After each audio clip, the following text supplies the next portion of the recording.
Hello everyone, সবাই কেমন আছেন? আশা করি সবাই ভালো আছেন। বন্ধুরা, আমরা সবাই জানি যে টাকার রেট ভিন্ন ভিন্ন। মানে কোনো দেশের টাকার রেট বেশি, আবার কোনো দেশের কম। কিন্তু আপনি কি জানেন আজকের দিনে ইউরোপের 1 ইউরো সমান বাংলাদেশের কত টাকা হয়? আপনার ধারণা কি ঠিক, নাকি অবাক হওয়ার মতো কোনো চমক আছে? এই ভিডিওটি বিশেষভাবে আপনার জন্য তৈরি, তাই শেষ পর্যন্ত দেখুন। কারণ আপনি যদি নিয়মিত টাকার রেট জানেন, তাহলে অর্থ লেনদেন বা বিদেশ থেকে পাঠানো রেমিটেন্সে লাভবান হতে পারেন।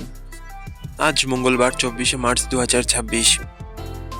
আজ ইউরোপের 1 টাকা সমান বাংলাদেশে 141 টাকা 80 পয়সা, আর অপরদিকে বাংলাদেশে 1 টাকা সমান ইউরোপের 0 টাকা 0071 পয়সা। বন্ধুরা, টাকার রেট প্রতি মুহূর্তেই বদলায়, আর এই পরিবর্তন আপনার আয়, খরচ, এমনকি সঞ্চয়ের উপর প্রভাব ফেলে। তাই নতুন রেট সবার আগে জানতে এখনই চ্যানেলটি সাবস্ক্রাইব করুন এবং বেল আইকন প্রেস করুন, যাতে কোনো আপডেট মিস না করেন। ধন্যবাদ, দেখা হবে পরবর্তী ভিডিওতে।